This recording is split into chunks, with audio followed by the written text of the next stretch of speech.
Θα σκεφτόσασταν ποτέ ότι μια γούρνα στο χώμα θα μπορούσε να γίνει καταφύγιο για μια ραπτομηχανή? Κι όμως, εκεί έκρυψε η γιαγιά μου τη δική της για να τη σώσει από τους Γερμανούς την κατοχή. Η γιαγιά στην αντίσταση. Αντίσταση όχι με όπλα, αλλά με ψαλίδι, βελόνα και κλωστή. Οι Γερμανοί γάζωναν σπίτια, δρόμους, ανθρώπους, η γιαγιά μου γάζωνε παντελόνια, κουρτίνες και όνειρα. Οι Γερμανοί αφαιρούσαν ζωές, η γιαγιά μου δημιουργούσε τη ζωή της, κομμένη και ραμμένη στα δικά της μέτρα. Ο παππούς στο μέτωπο και εκείνη μόνη με 4 παιδιά έδινε τις δικές της μάχες στο σπίτι.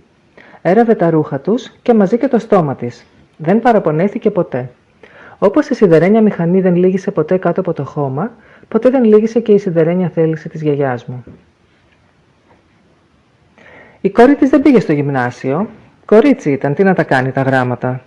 Όπως όλα τα κορίτσια της σειράς της, έτσι και εκείνη έμαθε να μετράει, να κόβει και να ράβει. Ράβε ξύλωνε, δουλειά να μη σου λείπει, που λέει και το τραγούδι. Έραβε κατοίκον. Σε κάθε σπίτι που πήγαινε, μαζευόταν ένας σωρός γυναίκες. Φαντάζεστε τι γινόταν από κουβεντολόι. Η μία έκοβε, η άλλη έραβε. Αν άνοιγε το στόμα της, είχε πολλά ράματα για τη γούνα τους. Έτσι έμαθε να στηρίζει τον εαυτό της. Η μηχανή της ήταν το πτυχίο της, ήταν και η πρίκα της.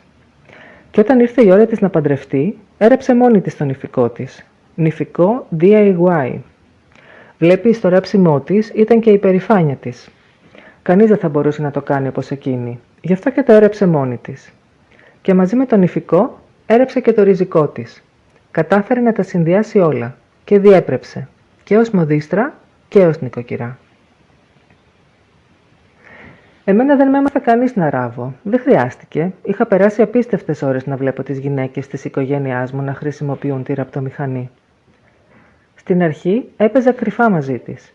Η μηχανή ήταν κάτι που δεν τολμούσες να ακουμπήσεις, ειδικά αν είχες ψίχουλα στα χέρια. Όποτε έβρισκα ευκαιρία, γύριζα το χερούλι της με όλη μου τη δύναμη. Έβαζα την κλωστή, έπιανα το χερούλι και ξεκινούσε η περιπέτεια.